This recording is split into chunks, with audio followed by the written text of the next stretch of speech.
Well, so to everybody who's watching, welcome back and thank you for joining us. Today we're sitting down with the farmers, David and Mallory Farmer, and to answer your question earlier on why we wanted to do this. So obviously, my parents are divorced, or if you didn't know that, then they are. And then Nick, his mom passed away when he was younger, and so neither of us have had marriage modeled in the way that we want to see it. And so this interview is really just our way of kind of getting a look into your life and seeing what are the best tips, practices, recommendations, advice, suggestions that you might have for us. And now Nick is dating somebody, but for me, as I'm navigating being single and then dating, beginning of marriage, and then how do you have an extraordinary marriage, because ultimately we wanted to sit down with you two because we feel like you have an extraordinary marriage. I mean, you're both in great shape, you seem to have beautiful kids that are doing well and being successful, and you guys have a quality of life that we would both wish to emulate. So well, I guess you're kind, and I have there's a guy who's a friend of mine at Chick-fil-A where I work. When he was coming along when he was single, I was pretty impressed because he had this list of characteristics that he was looking for in his future wife. And he made the mistake of sharing that with me because I gave him a hard time about it all the time. He'd be somewhere and I'd say, hey, what about that person over there? And characteristic number 6. But it actually turned out really well for him. Really? But I think just the fact that he was so intentional paid big dividends, and he ultimately met a wonderful young lady, and they're married and have 3 kids now, and they're just doing wonderful. So this is like a new version of the list. Right. Okay. So you may not want to share it with him. He doesn't forget a name. Yeah. Okay. I think it's actually good. I think you had. It doesn't mean you can't err, but I think it's a huge hedge that you're going to make a wise choice. Well, and it was just our way of, not that we're at a disadvantage, not that anybody's at a disadvantage, but it can feel that way, and it's like just trying to mitigate the risk. And not that love is a formula or it's not an equation. You can't solve the mystery for me, but hopefully we can learn something that's valuable and use it later and apply it. So yeah, and we get lots of, I think, distorted representations of what a healthy relationship's all about. So good for you for seeking out a good model, a good play. Well, so I guess I would love to start by diving into your story, because truthfully, I can only see it from the outside, and I wasn't around from the beginning. So, how did you two meet? What season of life are you in? What's the story? Like, how did it all get started? That's definitely a valid question, but you'll have to give the short version of it. Girls love to talk about this. Okay, yeah. In fact, when I get together, I've always loved having kind of teen, early 20 girls around me, and we do a lot of life together. And that seems to be commonly the first question asked. So I had a bunch of girls from Georgia up to the lake a couple days ago, and the first thing they wanted to know was, how did you meet Mr. David? So it's a great question. But were any of them single? they're all single, and they're beautiful and smart. But we, and the caveat here is, I think everybody's got their own unique story. And it's the struggle that I have with sharing it is, I don't want you to think that you're going to have a story like mine, because everybody's story is different and beautiful. There's no right or wrong way to do this. But when I was a freshman in college, I was at Mercer University at the time, and he was a sophomore at Georgia Tech. I got invited by a friend of mine to go with First Baptist Atlanta on a spring break trip.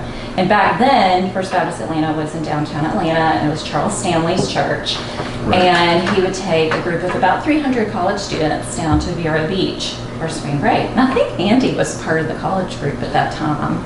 And so he was down there. He had some influence. It was, I forgot the guy's name. Yes, but I can see the guy. It was like 36 years ago now. So anyway, that's how old we are, yeah. So I got invited to go. I didn't know anybody at the time. That was kind of his home church, being down at Georgia Tech. But just walk across the interstate, they're there. And they had a big college program because they were right in the middle of Georgia State. There was Georgia Baptist was a nursing school, Agnes Scott, Mercer, other schools, so they kind of drew from a lot of schools. Kind of like, you may have seen Echo at North Metro really thrived in its day. Same kind of thing back in the day. Okay. Right. So I got invited to go and showed up really knowing nobody. But they had this system down where you would show up in this sanctuary, they would call your name, and then when your name was called, you'd go out to the school bus. We took a school bus down to Florida. It was a lot of fun. Yeah, it was fun. So me being the last add-on, I was there through the whole thing, and I just sat there as they kept calling people's names, and I didn't do I know anybody? And they called David Farmer, and my heart leapt. And I was like, who is this guy? It's so weird. Why did my heart leap? And I looked around and nobody stood up. And So you hadn't even seen him yet? No. Like that was just, you heard the name? No. Yeah. That's interesting. I didn't know it. That's really interesting. And, but you have to understand, I'll back up to you. I come from a really, really solid family. My parents are just rock stars. They're awesome. Raised me in the Word and the church and prayed from day one for my future husband. As did his parents did the same thing. And so nobody stood up, and they said, well, I guess he's decided not to go. And they marked his name off.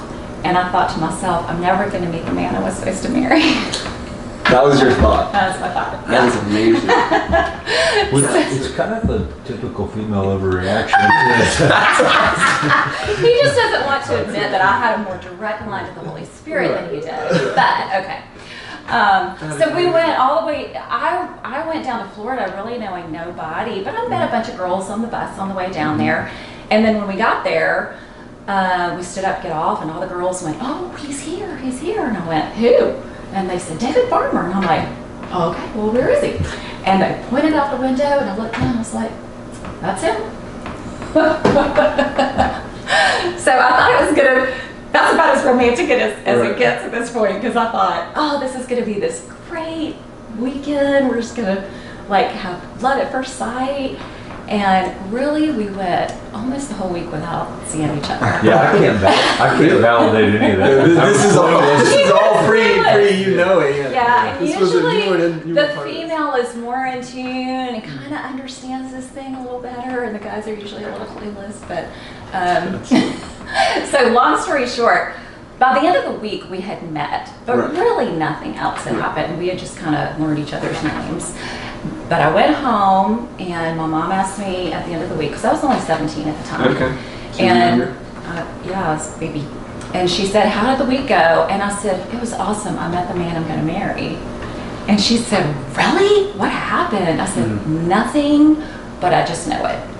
And I said, one day he's going to call. I don't know where we're going to be. And you have to understand, this is pre-social media, no cell way to phones, reach back no out and computers, nothing. And we didn't even live in the same town. Maybe you had you couldn't look him up on Instagram. No, that was pre-beeper. We didn't have a beeper. You It was had to one call line home number. attached to the wall. Wow.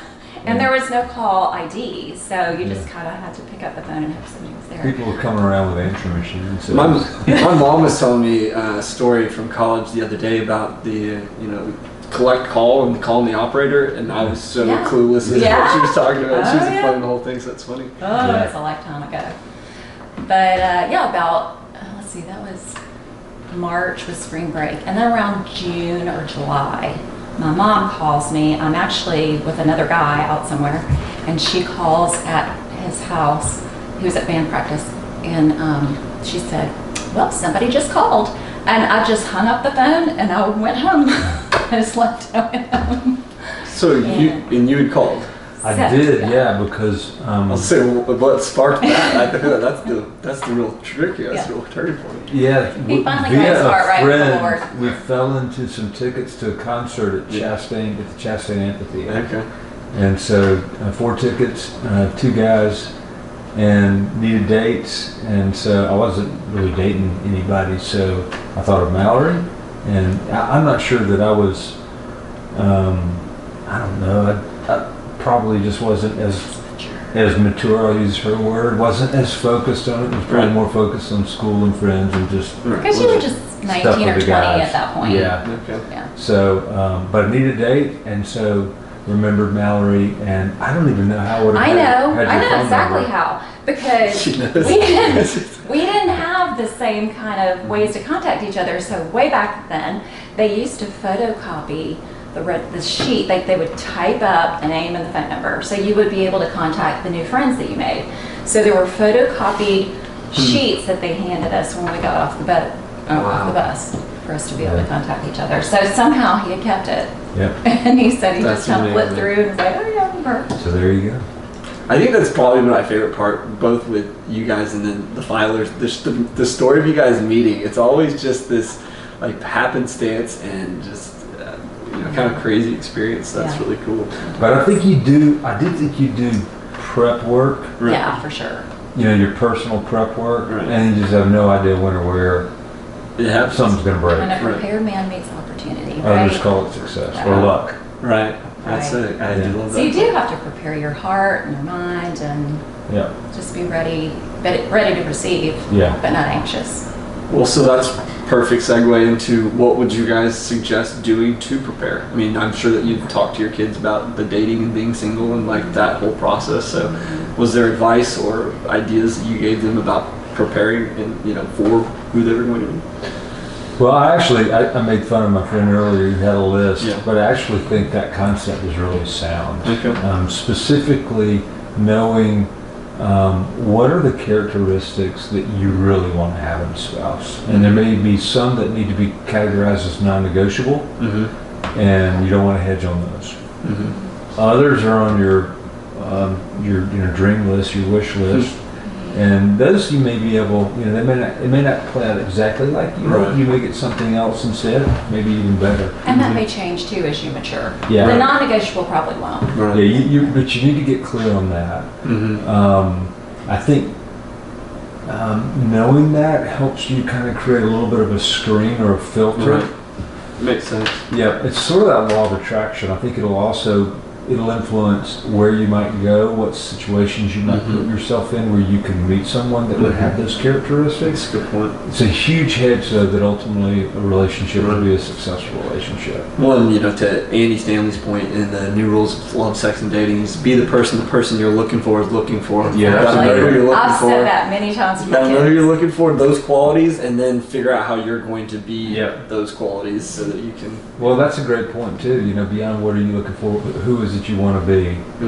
And you may not be there yet, Right. There may be, you may say, I'm not going to be ready for a real relationship until these things are true in my life, or certainly not ready for marriage. There may be, whether it's school, financial, career milestones you may feel like you need to meet just to provide a certain level of stability before you get too serious, and I think all of that's fair. Right. Well, so I guess another question I have for you guys is, part of figuring out what those qualities are, I feel like comes from dating people and from being in relationships and going, okay, that worked or that didn't work, or I liked that, or I want something a little bit different. But those relationships can also leave you with a lot of emotional baggage. And so, do you guys have any recommendations with dealing with that or that process of, moving from relationship to relationship? I personally don't know that it makes sense to focus on getting too locked in and too serious with any one person too quick. Right. Versus, even if you're in group settings where it's a much more casual one-on-one setting, just build relationships with people and you'll learn. I think you also want to put yourself in a situation where you're not just seeing the best of somebody, but you're trying to figure out, well, what are they really, really like? Right. We are going to be going on a mission trip to Africa here in a few weeks, and a couple of our kids are going. Very cool. Our middle son's going, and he's bringing his girlfriend. And I don't know her that well because, we've been together, but it's mostly been in social situations. But 10 days together on some horrifically long flights and on the ground in It'll bring Africa. everything to a head really quick. Yeah, she's going to learn something about us, and we're going to learn something about her. And I think when you can put yourself in a situation where you're getting way beyond the surface into some deeper stuff, I think you want that because that's going to be revealed. I think travel, like you said, and I've thought about this before, and I've joked with people about testing my future wife with putting her in travel experience. Because travel, like you So said, it true. brings it out of people. Yeah. Like when you're in a stressful situation, it's Yeah. how do you handle that? Meetings Yes. come, it's Exactly. when everything's not going right, it's like, how does that change you? So, A similar example just from work, it's one thing to have an interview with somebody, but frankly, anybody can put their total best face on for an hour or two. right. Well, go do a full day out in the marketplace Right. together. And you're going to get tired, you're going to get irritable, things aren't going to go according to script, then see what you got. So I guess what about other like insecurities or issues that you see my generation facing? Because obviously the dating world, like you said, when you started, was very different than ours. We have social media and the online dating and other stuff like that. So is there anything that you've seen your kids face and or that you think that what are the biggest issues that you feel like we're going to have to overcome? What do you think? Good question. There's a huge comparison trap out there, and that's always been the case, but you could argue that social media, something like Instagram can exacerbate that a little bit. Right. So that's really dangerous. It's not that you can't use social media, you just have to go in kind of eyes wide open and be careful that you're not constantly comparing, because I think at the end of the day, love, and particularly a marriage relationship, it is a commitment. It's a covenant relationship. It's way more than a feeling. But if it's just superficial, if it's all visual, if it's if what just happened, lately, that's not going to be. That's not the basis for making a significant choice and decision. I think it's hard. I think y'all have a much harder path to navigate than we did. And one of the reasons is because due to social media, the internet, cell phones, computers making the world a much smaller place, you can the world's a small place. And it means you have a lot of options. Right. And we didn't. I mean, and I go back to a discussion I had with my mother, who grew up in a really small Georgia town near Lake Hartwell. And she said back then it was who did you go to high school with and who happened to live in your hometown at about the right marriage time. You kind of fell into that. And if they had the basic ability to provide living and protection and leadership, then you were like, okay, we're good, we're going to do this. And a lot of theirs made it because they decided, this is my person. That's a good point. And they didn't have. They weren't looking at everybody's other front of the relationship that they put forward. Exactly. And to his point, that fodders comparison. Whether it's your relationship or the person that you're with, you look at everybody's best side that's being that they want to present to the world, and you see another person's girlfriend, boyfriend, spouse, whatever going, and you start going, look how sweet they do that for that person, mine's not. And it's a tough road to navigate. I think you just have to be really intentional about knowing what it is. I think you have to know yourself first, and who did God make you to be, and dig in during the single years to figure out what are my gifts, abilities, weaknesses, my calling, my mission.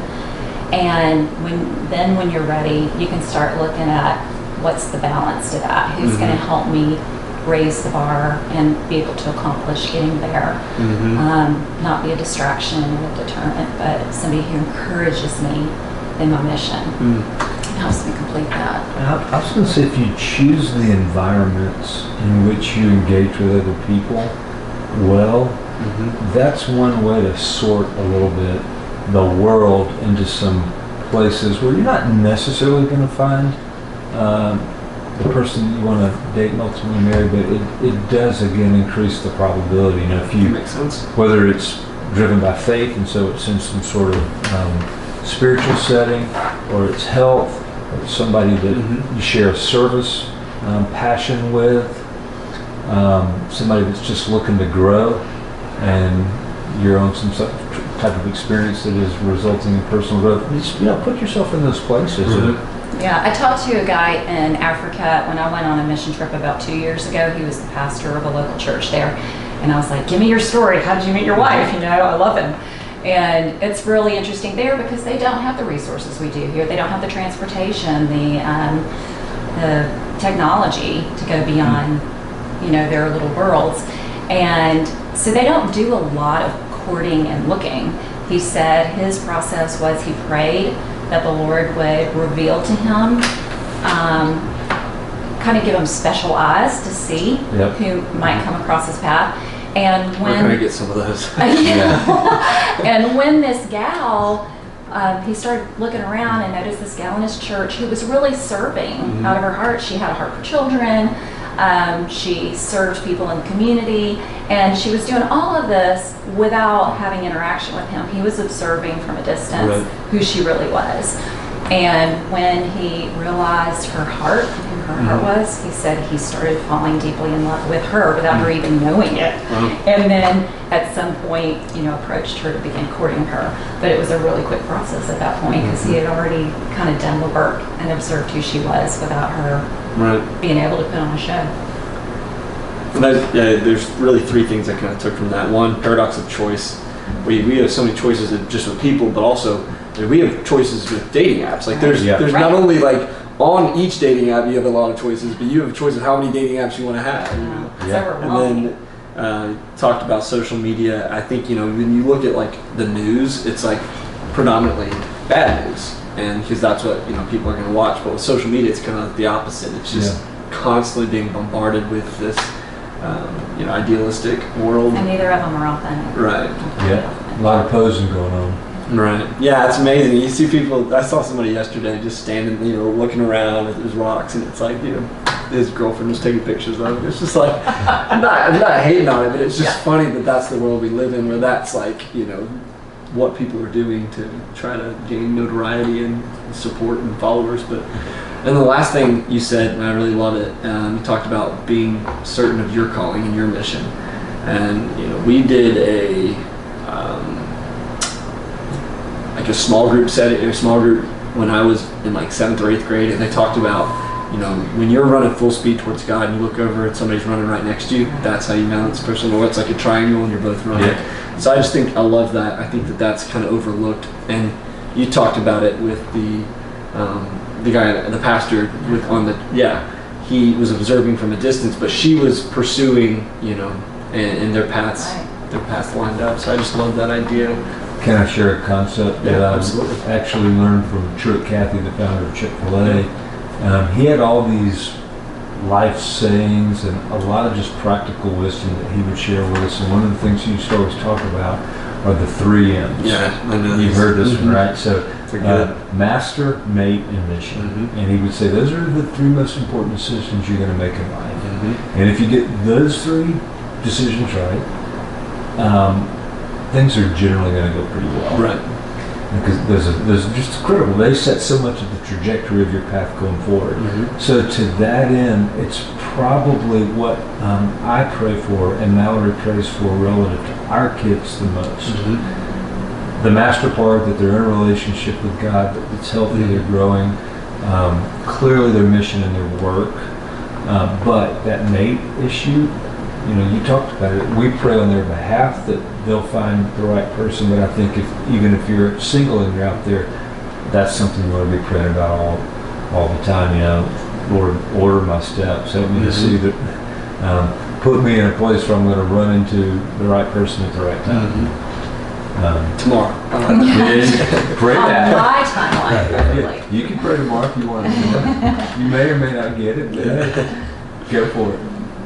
If you don't ask, you don't get, right? That's exactly right. So what would you attribute your success in marriage? We talked a lot about dating and that stuff, but I want to know what you would attribute your success in marriage to.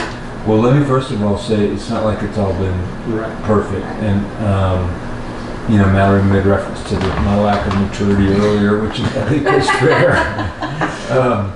There's so much I have learned since being married that it would have been really good had I known in the early days of my relationship. I could have saved both of us, but particularly Mallory, a lot of grief. Can you think of like what those Well, lessons? there's a lot of, I can share some of that. But I wasn't nearly as intentional as you are. Like, I had basic criteria that I think I was looking for. I wanted somebody that shared my faith. I wanted somebody, that was sharp and intelligent and going to be hardworking. And I wanted somebody that I found to be really, really attractive. I don't think I went a whole lot deeper than that, So you're being intentional. You're digging deeper. I think that's awesome. I think that will pay dividends for you. Pays off. Yeah, and then some of the lessons, had way too critical a spirit. Didn't understanding differences in personality, understanding some of the things that speak to me don't necessarily speak to her. Finding ways to build her up and support her, and not just try to shape her according to my design. There's some stuff we've learned even recently about, I think we may have known it, but some of the words we've used about how you demonstrate affection for one another. One of the concepts we heard is a bid for connection. A bid for connection can be somebody that just is trying to connect. That doesn't necessarily have to be sexual. It could be, but it could just be very simple. And is that Gottman's work? Yeah, it is. It does come from Gottman. Yeah, a guy who shared it referenced him. Actually, he's a local family therapist, but he did reference to Gottman. Listened to a couple of his YouTube stuff, interview stuff, and he talked about that. Yeah, for the folks that don't know, I mean, he can just observe a couple on video and have a pretty good feel for whether or not the relationship's going to last, based upon sort of the level of affection that he sees evidence of.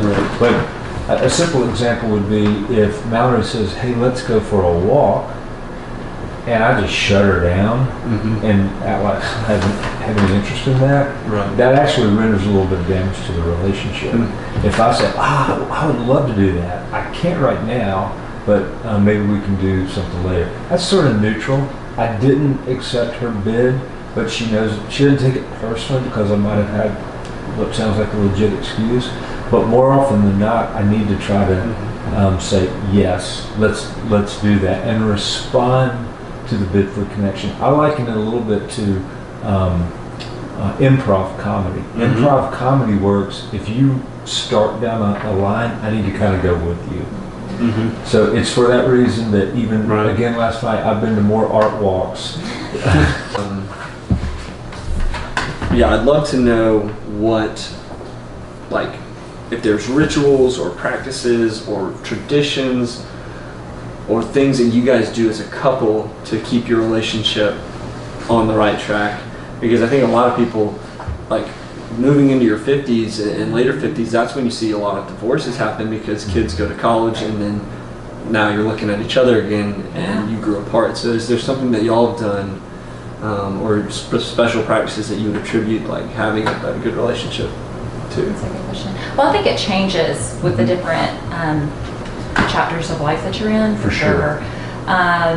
You have to be more intentional about it when the kids are young and it's crazy and we're just there are parts and times in life where we were just tag teaming and we were ships passing in the night and you take the guys and I'll take Kristen and I think that's when you have to be super intentional about setting regular date nights. We try to involve ourselves in some type of ministry or community activity together just so we have a common activity.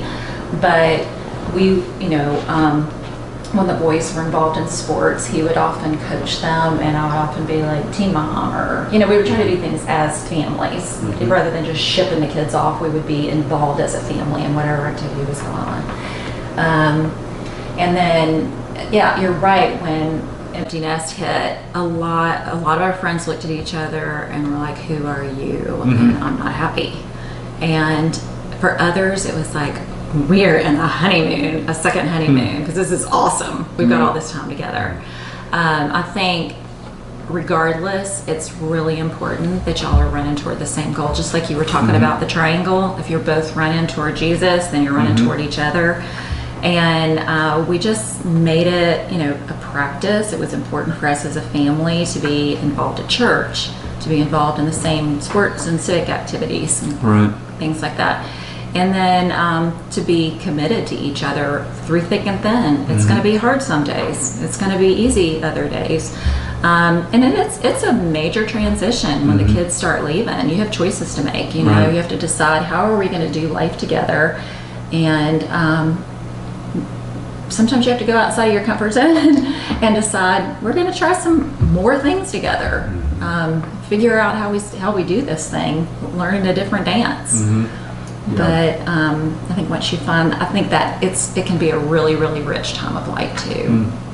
So you're probably better about. Well, so yeah, I want to talk about conflict management because you said everything doesn't go right. So I want to talk about it at some point. But I know that didn't you guys renew your vows We at did, some actually. point? Yeah. I think that's really cool. I'd love for you guys to talk about that for a second, just because I feel like that's something that's so cool. Yeah, it really was. It was his idea. So Yeah.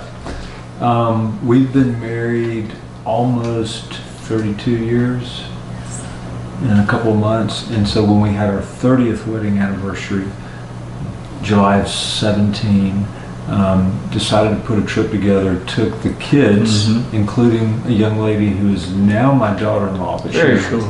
she was dating my oldest son at the time. They'd been dating for a couple of years. Went to Maui, and then Wow. I orchestrated just a very informal vow renewal ceremony, found a local pastor, hired a photographer. That turned out to be a really good play. And just flowers. Did it outside, beautiful setting. We're staying in a beautiful place, and did it in part just to affirm my commitment to Mallory, and then in part to model for my kids what a healthy relationship looks like. That's awesome. And I think part of the message there goes to your earlier question is there's priority in relationships. And so clearly as a Christian, and I think Mallory would agree, our relationship with Christ is our first priority, but then we really have to live out the fact that my relationship with Mallory and her relationship with me is supposed to be number two. Right. And she referenced seasons. I think when young kids come along, there's stress on that. And what's tough, I would say there were times I'm not sure I felt like I was number two. And you can feel like you're 3 or 4 or 5 or 6. But you really have to try to make sure that you protect that relationship. And so you don't have kids, but you have friends. Right. And those are important relationships as well. So I think you protect the fact that outside of your relationship with Christ, that's your top priority. You give each other room to be different and have relationships and do activities on your own. I think that's important. right. Mallory's given me room to go do what I want to do, and she's got room to do what she wants to do. But at the end of the day, we need to make sure that through dates, time together, all that kind of good stuff, we're still prioritizing that relationship. Well, that's an interesting point you bring up, and I recently I was either reading something or listening to something. It was talking about how your partner doesn't need to be your emotional punching bag, and like they are your main emotional support system, but how you need to have several other really close relationships that you also lean on, because that person might not always be there, and if you're always leaning on them for everything, and they have to be excited with you and they have to cry with you, then it can be exhausting for them and can put strain on the relationship. So that's interesting that you brought that up. And I do think want her that's to have somebody she can get some of her words out on. He's Right. very Yes. grateful for my girlfriends. So you Very guys grateful. both have solid, Yeah. Oh, healthy yeah. friendships. I want to hear. I want That's the critical. shorter version. Fewer of the Bottom line first. Shorter right. version. He Fewer wants the bottom details. line Yeah. first. That's it. Right. So I spend my days getting my words out with my friends. And Yes. I'm so grateful for him to have guy friends. I think Right. it's super important. And like your point about having some freedom, we find a lot of commonality and time together. But I think freedom's a really important part in a healthy relationship. There's 3 things that stand out in my mind from a book I read, and I can't give it to you, but in any kind of healthy relationship, whether it's marriage or friendship or any kind of intimate relationship, mutuality, reciprocity, and freedom are absolutes in those. And mutuality being you're mutually committed to pouring into the relationship what your strengths are and giving what you can, and you're committed to each other to buying into that. And reciprocity is you give some and I give some, and we're coming toward each other. But I think an important part of that too that I emphasize to my kids is it's never a 50-50. We're not coming and meeting halfway. 50-50 is divorce. Marriage is 100. Wow. So I'm doing what I can to come to him all the way, and he's doing the same thing. And then you've got this rich piece Yeah, I in the love middle that. of overlap. And I'm not always kind of waiting to see Right. how much he's given before I give back. Right. And then freedom, you've got to set each other free. You know, he can never be my Jesus. And I think you see a lot of people go into marriage relationships needing so much from that other person. like a savior And that mentality, yeah, right? that person's never going to be able to fulfill you.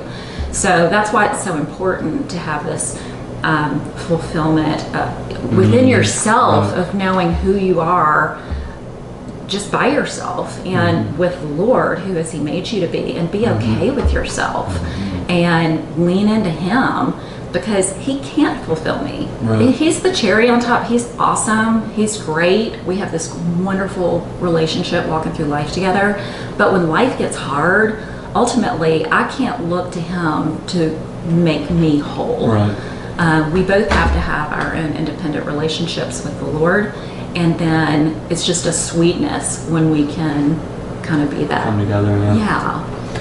I think one Fill practical application of what you just described is you need to have stuff you do together and you value it, and then I think you need to have stuff you don't do together Wow. with other people, and that's there's no jealousy around that. There's no clinginess Right. or what's kind of a controlling vibe going on. Right. It's actually healthy. Right. Right.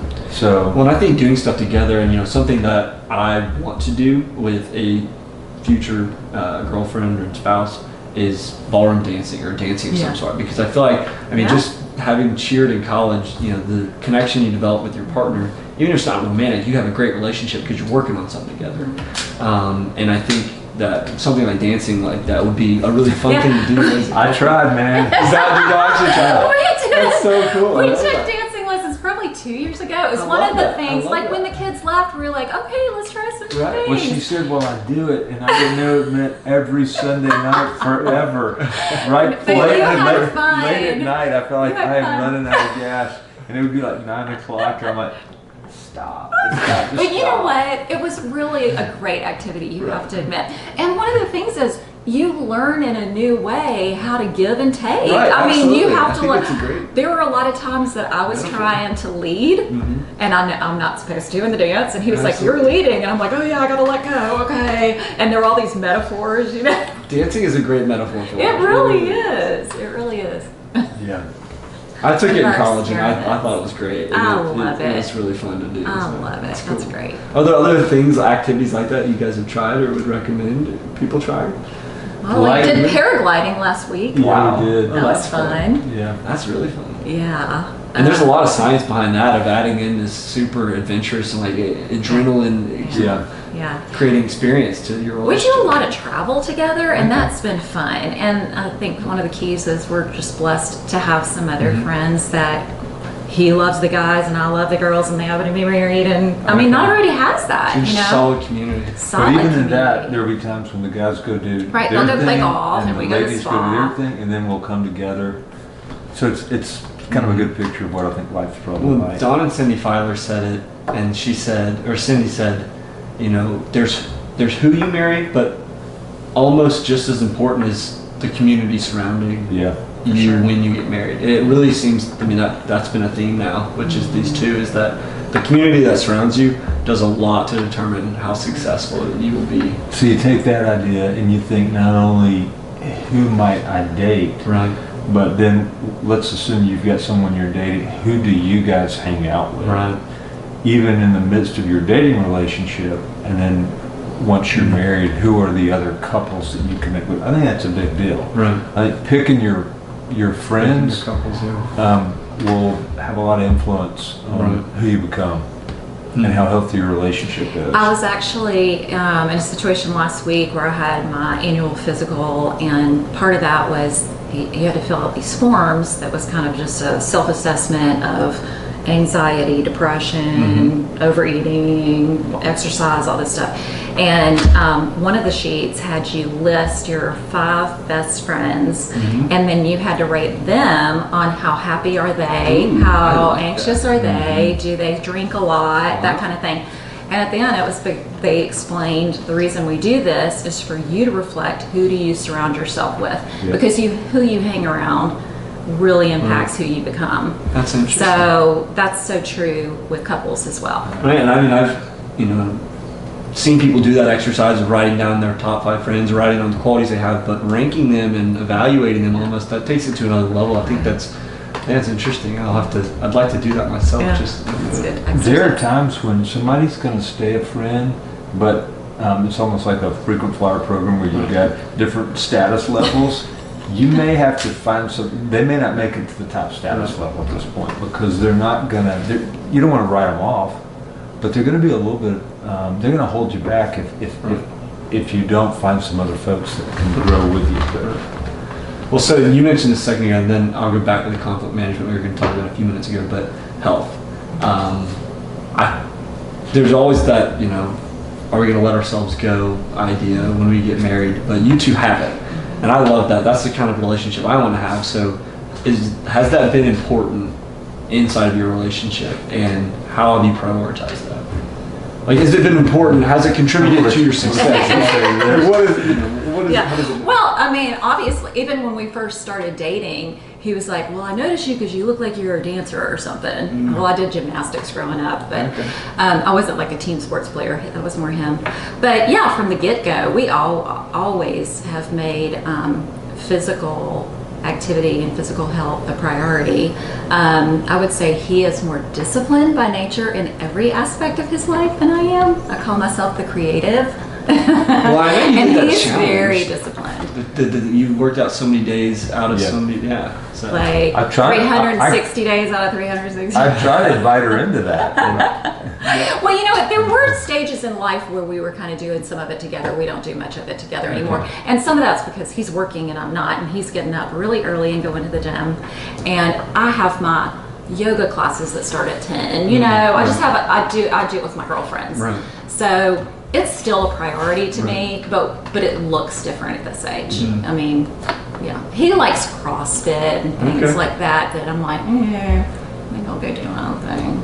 Well, just from observing, I feel like people who prioritize health have a lot more energy, and anytime you can bring more energy into the relationship, it seems to just. I think it's important to be on the same page for sure. Because it would be terribly unhealthy for it to be a high priority for him, and then I'm just sitting on the sofa eating bonbons. That's not going to work. Right. But I don't have to necessarily do what he's doing all the time. And trying to take care of yourself doesn't guarantee you're not going to have health issues. Yeah. Right. But I think some of the payback will come down the road. Mm-hmm. And I don't want to spend all our time together running each other to doctor's appointments all the time. That may happen. But we're trying. We're hedging our bet. For better or worse.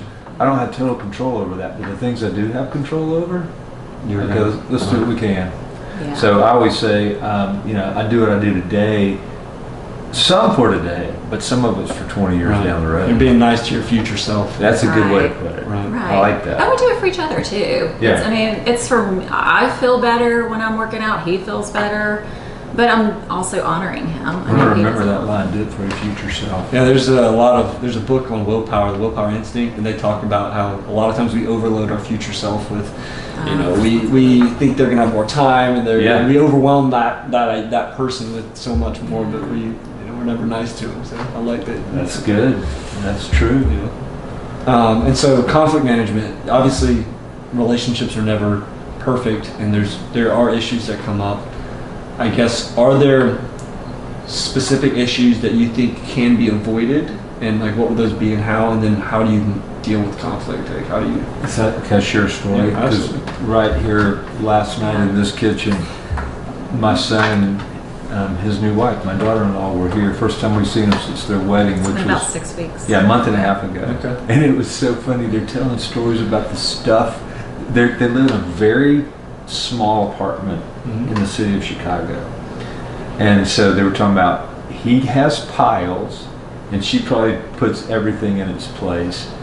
And how they handle the trash. And this was cracking me up that apparently he's become the trash master or something. Trash police. Trash police. And he's getting on her because she's just throwing single loose item things into the trash bin. And he's going, you're not thinking about the people downstream that are going to have to deal with it. That cracks me up. That's so funny. But it goes to show that it doesn't take much to create conflict. And one of the things we learned is the number one thing that people fight over is nothing. Wow. And so it's nothing. It's not important. Different expectations. It is. Yeah, That's it exactly is. right. You Yeah. come at it with a different expectation or a different angle. And it's not the subject, it's just the approach you take that creates conflict. So I would say, first of all, you will have it, period. And so if you can learn, and I think I was horrific at this, trying to get better. I think I am better. But, if you can just learn how to manage it. And I think I'm actually better at de-escalating than maybe anybody else in my family at this point. Yes. Instead of escalating, Right. so when you see it, you can start pushing buttons, and you just kind of amp it up until something's going to blow, right? Well, this is not going to end well. So can you de-escalate? Is there a strategy for that, or phrasing, or like how do you de-escalate something like that? Well, I've learned there's certain words you can use that really push people's buttons. And it's like you always, you never, and you go from talking about a behavior or an action to I infer something about your being or your character. So if you can shift the discussion, if I say, Mallory, it's not you do this, I say, when you do this activity, this is how it makes me feel. Right, and that's the other part of it is you don't accuse the other person of you made me, you made me angry, you did this. It's I feel, and that, when you do this, it makes me feel insecure. Right, you can't argue with how somebody feels. Right. So it's just a healthier discussion to have. But a lot of that just comes with time and practice and, never stop learning. Read books, go to conferences. I just signed up for a marriage conference today. Yeah. We went to we still do that. We on did a the regular Tommy basis. Newberry one. We were at one in couple months January. ago. So I think it's just like anything else. You don't get married, you're done. Yeah. You keep going, you keep working on it, you keep learning. You go back and review. One of the things, we went to Tommy's conference in January, and he sent us a CD or an audio, maybe it's just, I don't know, whatever it was, an audio file, and we listened to it in the car there, and it just forced you to ask good questions of one another and take the time to listen, which I think is healthy because you don't always do that. But another little thing we talk about is there are times when I'm just done, and she'll want to keep doing something, and I'm like, you need to give each other permission to say done. And we even joke about safe word. Like if I'll tell her if I'm going into something, I'm going to go into this.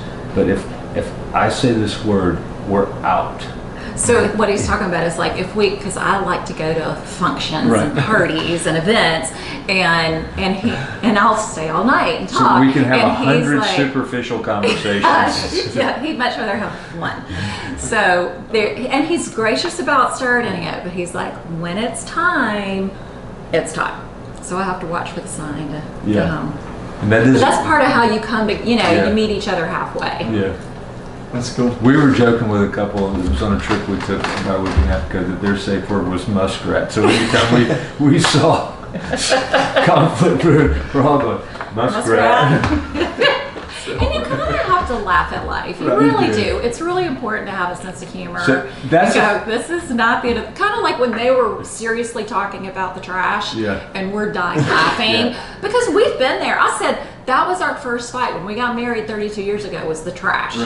And so to see them doing it, I'm like, y'all just need to laugh and move on because it means nothing. De-escalate. Yeah. So think about the words you use. Don't accuse. Don't throw shame on somebody. Just talk about the behaviors, how it feels. Anyway, but there'll be conflict.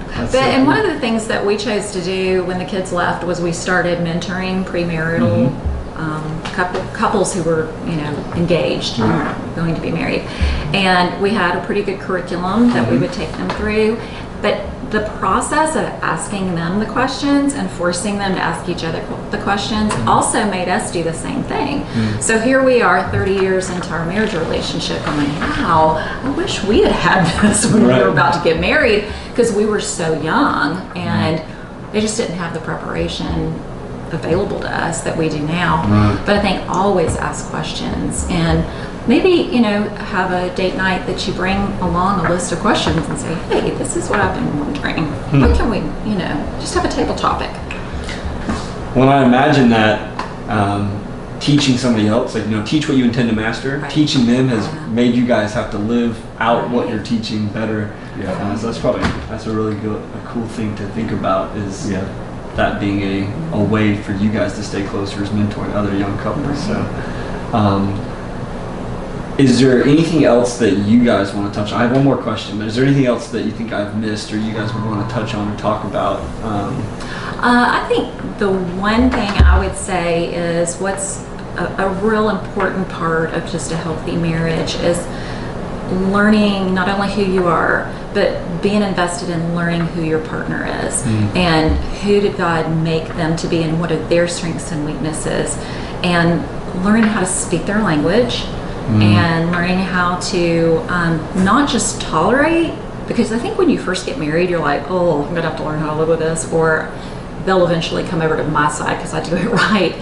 But learning to appreciate that God made them very different than what He made you, because you're meant to balance each other. Right. You're meant to be different, to bring each other to, a balance.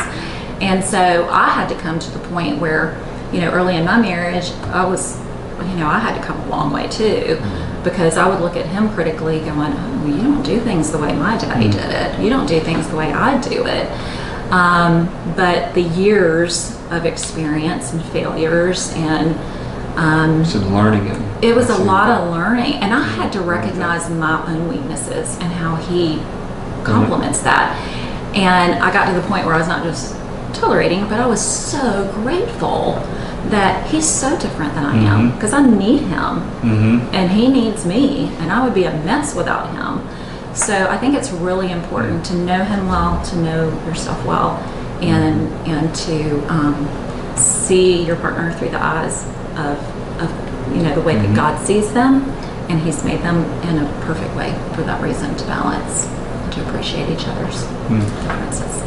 And I would add, if a relationship is really healthy, that there needs to be a way for one partner to challenge the other, that they're not where they need to be. I love that. And I can actually think of some folks that we know that we have a lot of respect for.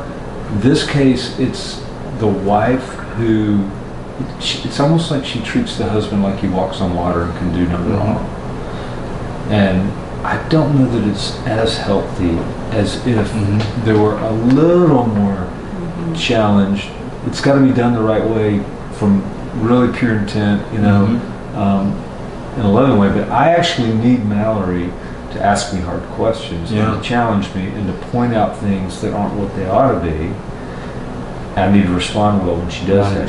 She's got to do it in the right way, and vice versa. If I can't do that, I'm going to feel like I'm walking on eggshells all the time. Now, I can't trample her spirit. I can't. I've got to do that the right way, but I want to be able to challenge her as well, and that's tough.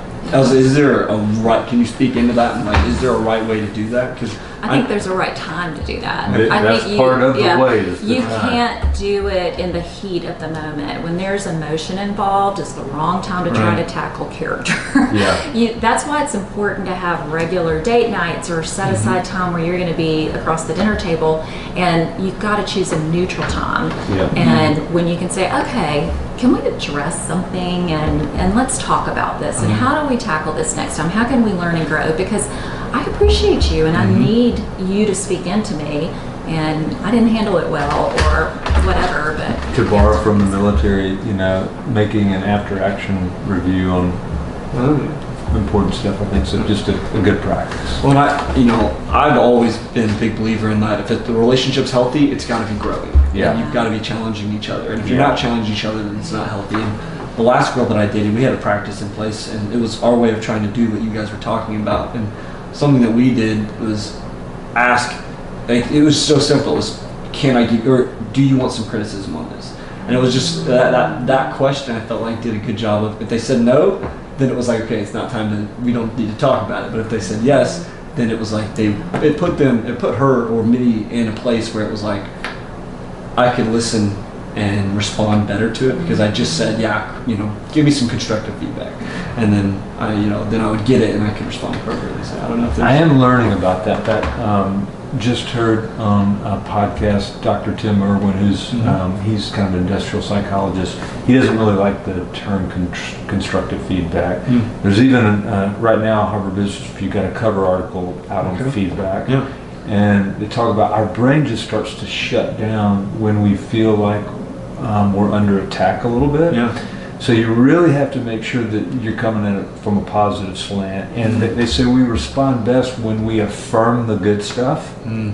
There are going to be times when I think you have to call out the stuff that's just not healthy, but you've really got to, conditions need to be set up the right way for that. And you have to do it in a way that feels incredibly supportive. There are times we've had conversations, and I may be just out of gas for the day, and I'll say, no, not now, no more. I'm done. Come back tomorrow, because I just won't be able to receive it.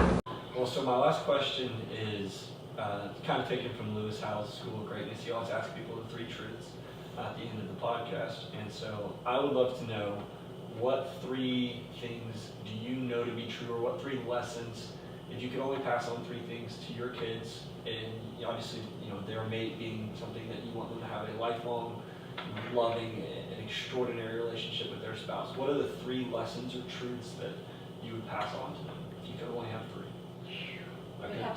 I can rattle. I know it's a tough question. I know it's tough. You need to think about it.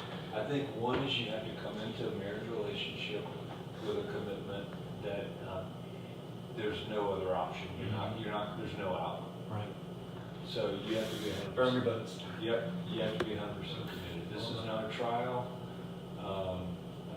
We're in.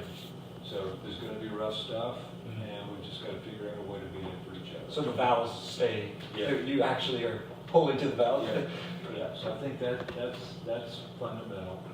I think the point that Mallory made earlier, that it's not a 50-50 thing. It's you really got to be all in for each other if it's going to work. Yes, there's give and take, but I have to be 100% committed to your well-being, to the point that you don't question at all my motives relative to you. Right. And so that's going to have to, there are a lot of ways that's going to play out. What I do to earn trust, what I do to serve, what I do to build you up, what I do to pour into you. It's got to be enough of that. So that would be the second thing, and then we've referenced it. But I think that marriage was God's design, so I feel like our faith has to be core to it. I don't know how you can do all that outside of faith. Right. So you made reference to the fact that as you both grow in Christ, you grow together. I think I would call that the third truth. Awesome.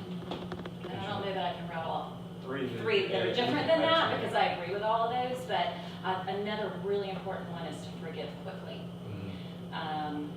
Love, be intentional about your love, your expression of your love, but forgive quickly is a really important piece of that. I would add, we referenced it again, if I can, I'll take Take one first. Yeah, please. This is how we work. This is my most important relationship on earth. So the spouse, you have to prioritize that relationship over any other. And then I'll add your 6th one in, that you said forgive quickly. There's going to be conflict, so be good at it. Get good at it. I love that. Well, thank you both so much. I really can't tell you how much I appreciate you guys sitting down and doing this with me. I hope to one day have you guys sitting at my wedding and to be able to look out and go, they helped me get here.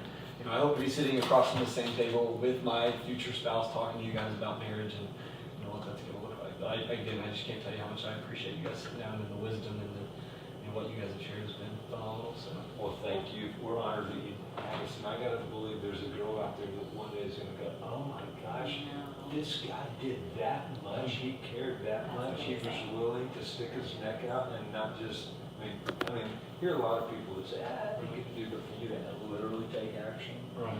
I think that says a lot, and I absolutely do believe it's gonna pay off. That's the one, that's probably the thing I want to experience on earth the most is that kind of relationship. Kind of relationship that I think you will. Awesome. Well, thank you guys. Yeah, thank you. Good job. Awesome. I appreciate it. Yeah, man, happy to do it. Thank you very much. Yeah. Oh, That's good. he's a lot more comfortable with that kind of thing than I am. Yeah, that's why Doug's in the picture, not me. I don't do videos like that. Well, that's the kind of thing, he's got to do a lot of that at work, so he's used to sitting in front of the camera. Plus, he told me like 2 minutes before y'all walked in. Which sometimes Y'all that's ran the- cameras, that's I'm like, the- what? That's the way to do it. That is and then there was conflict. Well, everybody is weird about the cameras, and